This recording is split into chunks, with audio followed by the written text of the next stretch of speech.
Bienvenidos al podcast de Vive la Experiencia con Débora Ramírez. Su principal propósito es resignificar las vivencias del pasado para un presente y un futuro grandioso. En el estudio del Pentateuco para mujeres, estudiarán los primeros 5 libros de la Biblia de una forma sencilla, entendible y práctica, que le añadirá valor a tu experiencia de vida.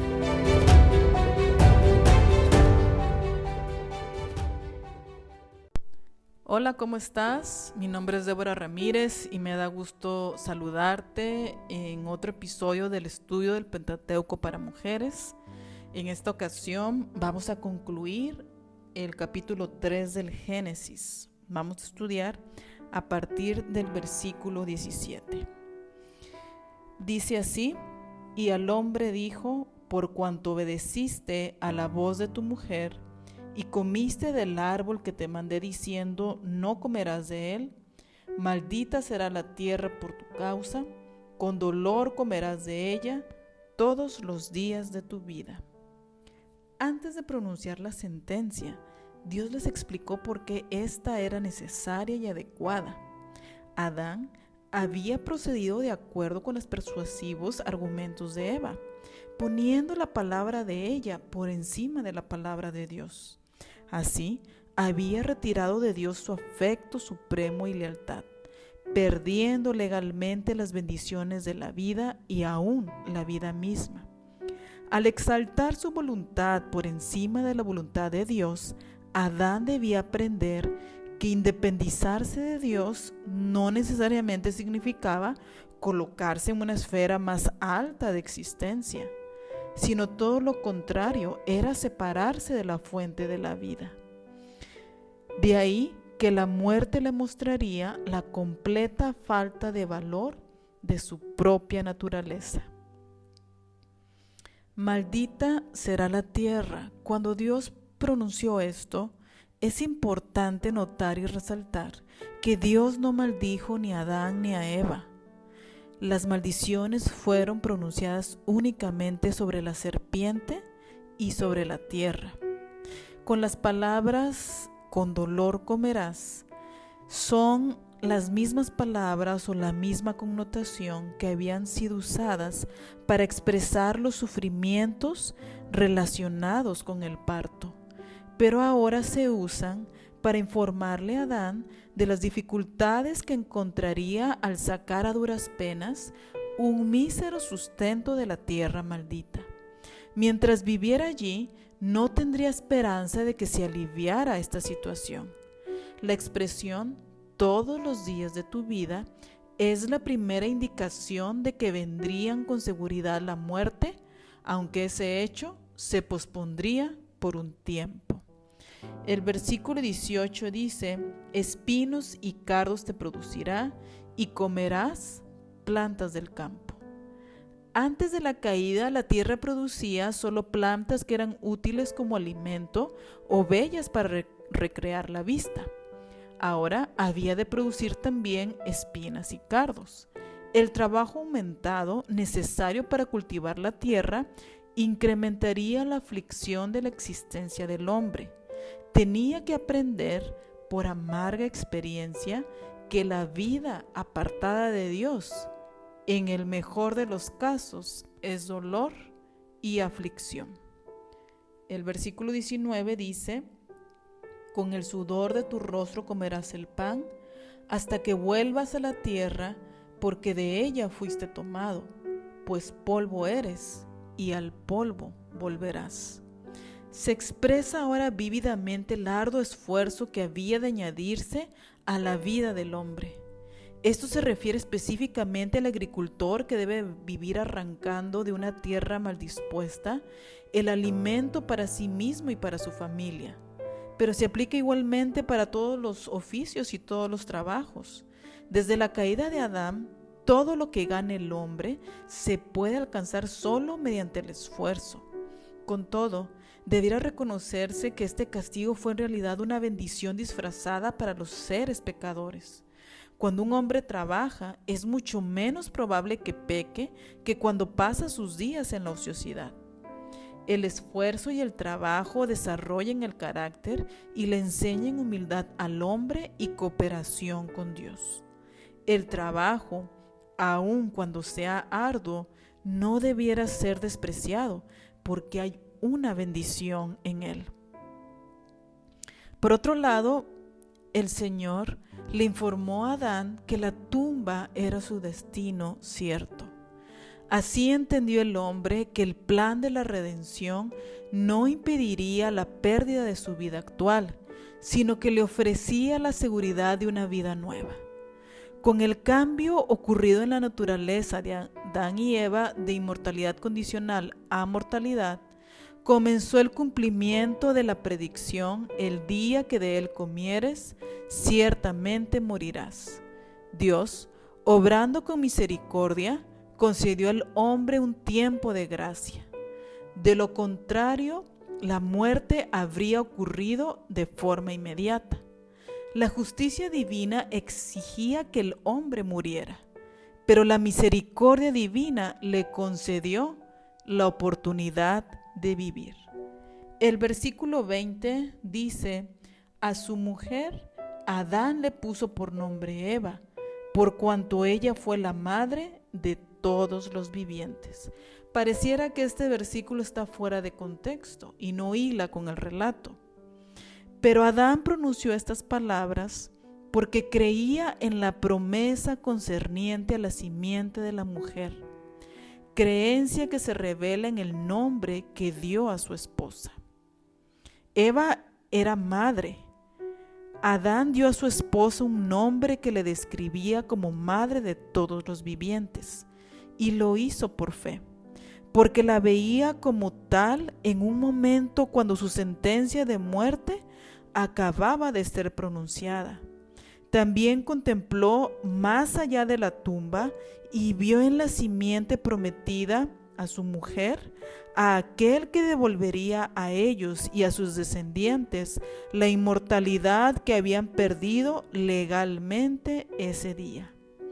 En vez de llamarla con melancolía y desesperación la madre de todos los sentenciados a muerte, él fijó los ojos por fe en su juez, y antes de que ella diera a luz a su primogénito, la llamó con esperanza la que vive. Para Adán, la fe fue la certeza de lo que se espera y la convicción de lo que no se ve, como lo podemos leer en Hebreos 11:1. El versículo 21 dice: y Jehová Dios hizo para el hombre y su mujer túnicas de pieles y los vistió. Las pieles eran un recordativo constante de su perdida inocencia, de la muerte como la paga del pecado y del prometido Cordero de Dios, quien por su propia muerte vicaria quitaría los pecados del mundo, el que había sido comisionado como protector de los animales creados, desgraciadamente ahora se encontró quitando la vida de uno de ellos. Estos debían morir para que él viviese. El servicio de sacrificios, aunque no se menciona específicamente aquí, fue instituido en este tiempo. El versículo 22 dice: luego dijo Jehová Dios: el hombre ha venido a ser como uno de nosotros, conocedor del bien y el mal. Ahora pues, que no alargue su mano, tome también del árbol de la vida, coma y viva para siempre. El hombre se había enterado de su castigo y del plan de redención, y se le habían proporcionado vestimentas. Por su desobediencia había conocido la diferencia entre el bien y el mal, algo que no estaba en el plan de Dios. La promesa de Satanás de que el hombre llegaría a ser como Dios se cumplió en forma parcial, ya que el hombre ahora conocía algo de los resultados del pecado. Inmediatamente después de la caída fue necesario evitar que el hombre continuara comiendo el fruto del árbol de la vida, para que no se convirtiera en un pecador inmortal. Por el pecado, el hombre había caído bajo el poder de la muerte. de manera que el fruto que producía la inmortalidad ahora solo podía provocarle daño.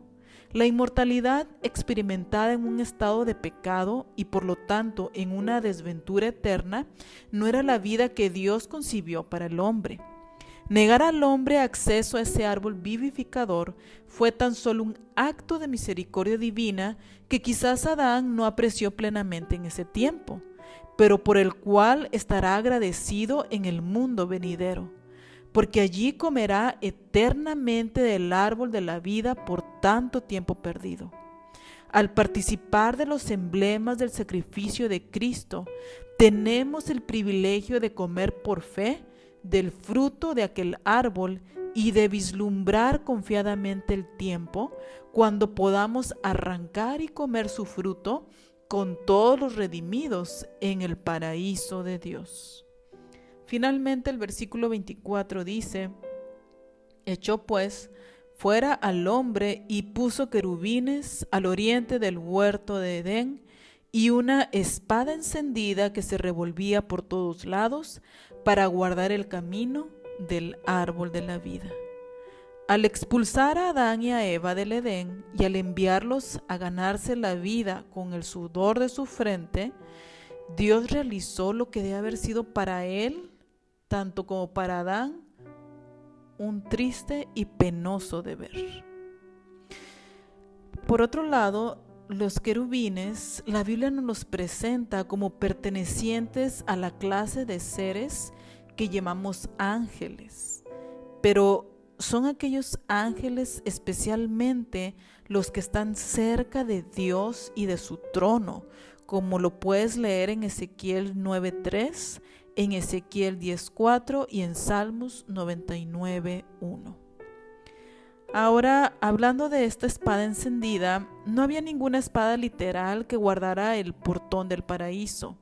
Más bien había lo que parecía ser el centelleante reflejo de luz de una espada que se revolvía por todos lados con gran rapidez, haciendo refulgir dardos de luz que irradiaban de un centro intensamente brillante. Esta radiante luz viviente no era sino la gloria de la Shekinah, la manifestación de la presencia divina. Ante ella durante siglos los leales a Dios se reunían para adorarle. Muy bien, ¿cuáles son ahora las aplicaciones a estos versículos que acabamos de estudiar? Bueno, la primera aplicación que yo encuentro para tu vida y para la mía es la esperanza y la fe de Adán. Al darle el nombre a Eva de madre de las naciones, de madre de todos los vivientes, Adán nos demuestra que creyó en la promesa que le dio Dios en Génesis 3:15, que de la simiente de la mujer iba a nacer el Salvador del mundo. Por eso, aunque tenían la tristeza, el sentimiento de culpa, la melancolía de lo perdido, pero Adán se aferró a la esperanza. Y es así como tú y yo, a pesar de las circunstancias, a pesar de las situaciones adversas, podemos aferrarnos a la esperanza de la palabra de Dios. En un escrito está. La segunda aplicación que yo veo es cómo Dios puso límites para Adán y a Eva. Les prometió un Salvador, pero las consecuencias de desobedecer se notaron inmediatamente cuando fueron expulsados del paraíso, y con la sentencia a Eva con el dolor darás a luz y tu deseo será tu marido, y Adán con la sentencia que con el sudor de tu frente tendrás el pan de cada día y será tu trabajo, y con el límite que les puso al expulsarlos del paraíso y poner querubines y poner una valla espiritual y física para que no pudieran accesar. Si bien fue algo doloroso para Dios y para Adán y a Eva, pero nos demuestra que Dios es un Dios de orden, un Dios de promesas, un Dios de palabras y un Dios de límites. Al igual nosotras, al relacionarnos con nuestros semejantes, es importante poner límites y no traspasar los límites de los demás. Tenemos un ejemplo en Dios mismo, y si nosotros queremos reflejar la imagen de Dios, debemos de hacer lo mismo. Es así como llegamos al fin de este capítulo. Yo sé que hay muchas lecciones más. Yo sé que en este capítulo o en estos versículos últimos pudimos ver cuán maravilloso y misericordioso es Dios, que no pronunció una sentencia contra Adán y Eva, sino contra la tierra. La maldición fue contra la tierra y contra la serpiente. Esto quiere decir que Dios nos ama, Dios ama al pecador, aunque aborrece el pecado.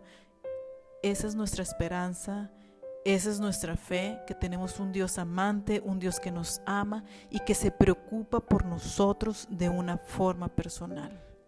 Gracias por haber estado en este episodio. Nos vemos la próxima semana para continuar con el estudio del Pentateuco para mujeres. Que Dios te bendiga. Has escuchado un episodio más del estudio del Pentateuco para mujeres y le has añadido esperanza a tu vida. Y recuerda, resignificar es darles otro sentido a las vivencias del pasado para un presente y un futuro grandioso. Esa es la esperanza. ¡Vive la experiencia!